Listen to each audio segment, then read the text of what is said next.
actually going to head back to the world of business where the jobs report making some headlines as we end the week. And for more on this and other business topics, we're going to bring in business and markets analyst and Newsmax contributor Seth Denson and Executive Vice President of the Commonwealth Foundation and fellow at the Independent Women's Forum, Jennifer Stefano. Welcome back. Good morning. Good to be back. Now, the economy added 431,000 jobs in March. Seth, is this the economy heading in the right direction? Well, listen, here's the way I would describe it. So my car has 4 tires on it, right? And if one of those wheels is headed in the right direction, well, that sounds good. But if the other 3 aren't, guess what? I'm not going anywhere. So jobs report, good report, glad to see it. I'm a glass half full kind of guy. Let's continue to move forward. But here's the reality. Inflation, which is a result of monetary policy, our supply chain, which is another tire, and our GDP growth, well, that's the third. Those aren't going in the right direction, right? And so we need to get all of them in the right direction if we want the car to go where we want it to go. And so that's where we are. We got 1 tire. Let's go for the other 3.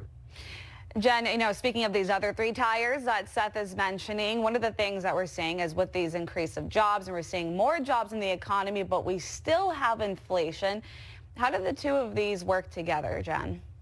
Right. Well, it's actually hurting the purchasing power of the wages that we're taking home. There was a clever thing done by the Economist magazine called the Big Mac Index, and that looks at how many hamburgers you can purchase this year compared to last year with your salary.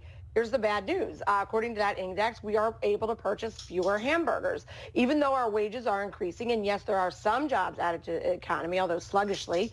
The wages, our money is not going nearly as far. And it is because of the inflation that we've seen. And this is going to continue to eat in to the money that we take home. And this is going to create real problems, not just for American workers, but for American businesses who will not be able to sell as many products now.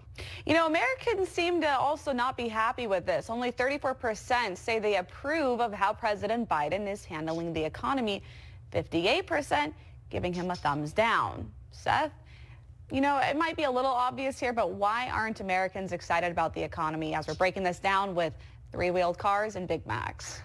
I love the analogies on Saturday morning, right? Well, listen, it's all the things we've talked about, right? It's one thing to have a job, but it's another thing to be underemployed. We talk about, this is where I tell you I'm super geeky and no fun at parties, the U6 report, which is the one I really look at, which is the jobs report, which talks about underemployment or people that are not making enough. And to Jen's point earlier, if I've got a job, but I'm not able to go as far with that money, that's the issue. And we're talking about 5.2% inflation, 8% overall.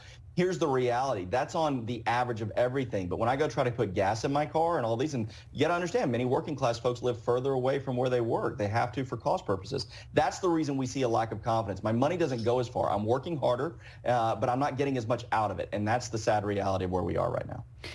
Jen, we're mentioning now about how your money is not going as far as it used to. So for Americans living paycheck to paycheck right now, how do they survive in this economy? Well, it is going to get harder, and I think what you're going to see people do is try to take on more jobs and sometimes find more innovative ways to make money, start businesses if they can. But with energy prices as high as they are and the excessive regulatory burden being laid out by the Biden administration, that's even questionable if we'll see people being innovative and entrepreneurial. So I think this is going to be a real struggle. Now we see the Feds increasing rates, and that could help curb some of this inflation, but it won't be immediate, and I do believe you're going to continue to see wages not be able to purchase as much as they were a year ago. And one of the things we see when Americans start to increase their jobs is a job burnout and Americans feeling very tired and worn down. But inflation isn't only here in the United States. Eurozone inflation actually hitting another record high of 7.5%. What effects do the spike in inflation in Europe have on us here at home, and do they affect each other, Seth? Well, they do, because we're in a global economy, whether we like it or not. Matter of fact, I talked about GDP growth just a minute ago. The GDP growth numbers for Europe have been revised, and it's actually gone from, I think they were up near 3 to 4%, and now they're down below 2. So that's the reality of where things are globally, and that is going to impact whether that's imports or exports. We still have supply chain challenges. We still have a cost of goods. We still have all of that going on, and this conflict over in Europe that until there's an end in sight, that's going to have an impact on everything. Jen, Seth, what I'm hearing right now is our money's not going as far as we need it to, so we're only able to buy one Big Mac instead of two. Our cars, you know, gas prices are up. We're not able to drive as far, and we've got a three-wheeled car, so they need to fix some other problems going on there. Seth Denson and Jennifer Stefano, thank you so much for joining us this morning. Thank you for having us.